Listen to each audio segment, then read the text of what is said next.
Street. And Michael Winstanley is out at Cheadle. He was in very narrowly before David. We've had 4 incumbent Liberals up, and 3 of them have lost their seats. One was, of course, the by-election gain in Handsworth. But this must be very bleak news when you're asking Bob about the majority over all other parties. Yeah. The Liberal votes go down. The Conservative majority over Labour covers the whole situation.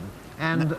Sorry? Yeah, but this is what 3 Liberal losses we've heard now. Michael Winstanley... This is one of the clearest patterns that's emerged so far tonight, I think, that the Liberal Party is in retreat. It suffered very severe losses. Yeah, Conservatives have gained Conway there.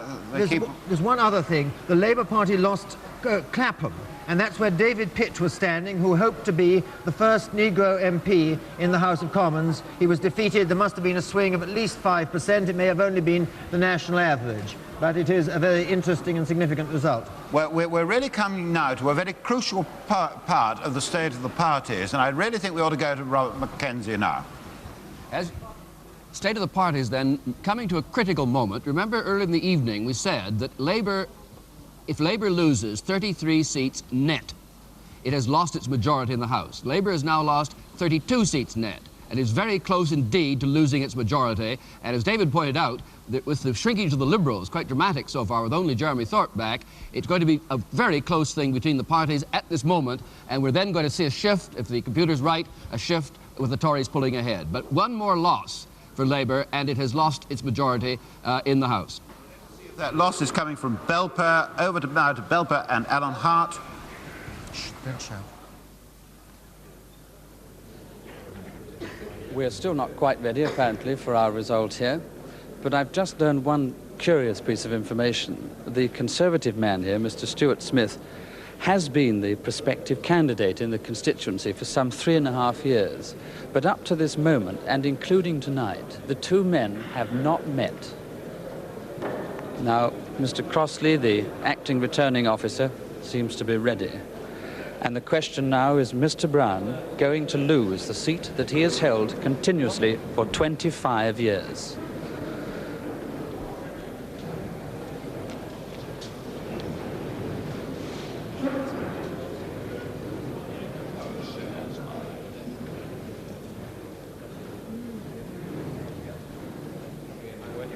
Mr. Brown's giving nothing away in his face at the moment.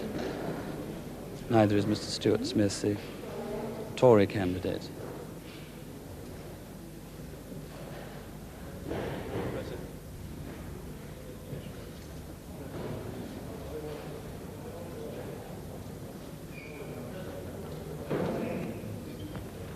It's been a very tense evening with the hopes of both sides fluctuating. Now here we come. Parliamentary election, Belper constituency. I, the undersigned, being the acting returning officer for the constituency above mentioned, hereby give notice that the total number of votes given for each candidate in the election was as follows. Brown, George Alfred, the Labour candidate, 33,633. Stuart Smith, Dudley Jeffrey, the Conservative candidate, 35,000.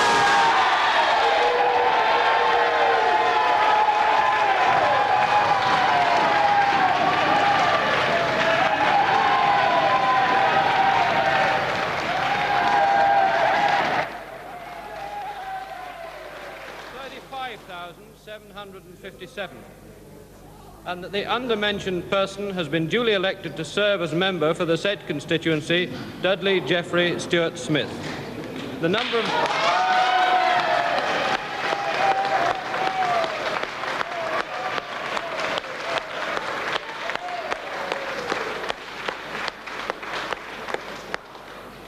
The number of ballot papers rejected and not counted by me at this election was 106. Signed, H. Crossley, Acting Returning Officer. Mr. Acting.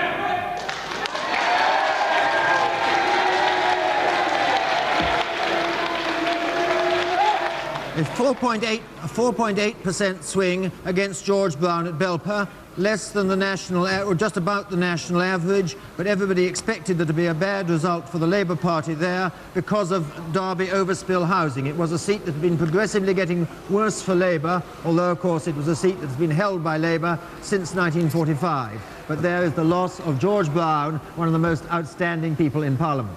George Brown has certainly expected, in a way, to lose this seat for 2 to 3 years. He's been saying to friends and people around him that he really was frightened this could happen because of the rehousing and because of the general condition of the Labour government.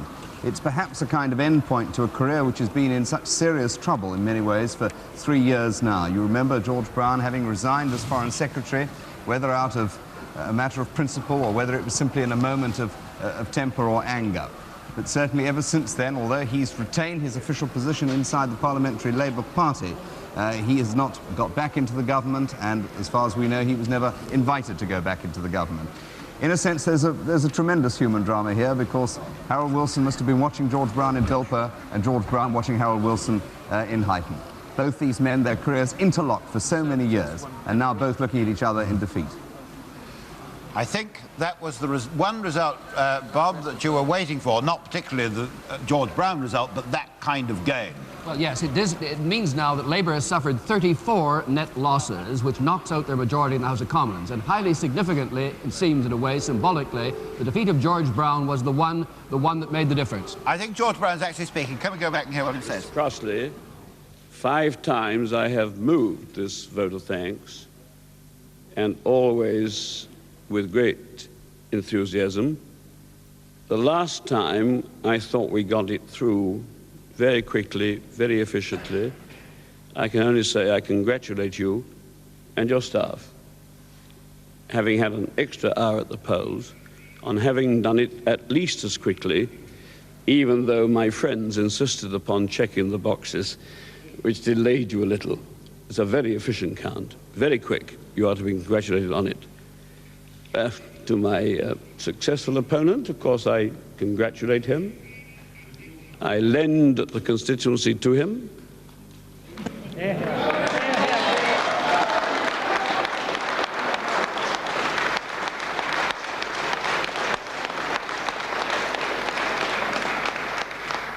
That he will be happy with the constituency, I have no doubt.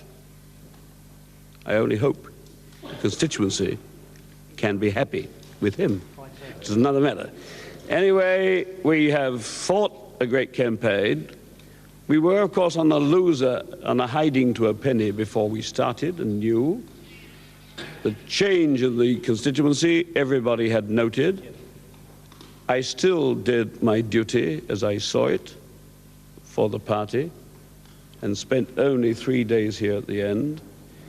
To my friends, to my family, to those who came in from outside, who struggled hard to hold it, and really, you know, only just failed, to them I say I'm awfully sorry. Maybe I should have stayed at home, but the party wished me to do the other thing.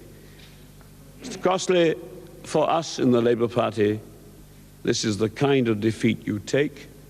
You know how to take. You know how to take with dignity. This is what democracy is about. Sometimes the Democrats must demock, but having democked, sometimes they must learn their mistakes the hard way. Thank you for a very efficient count.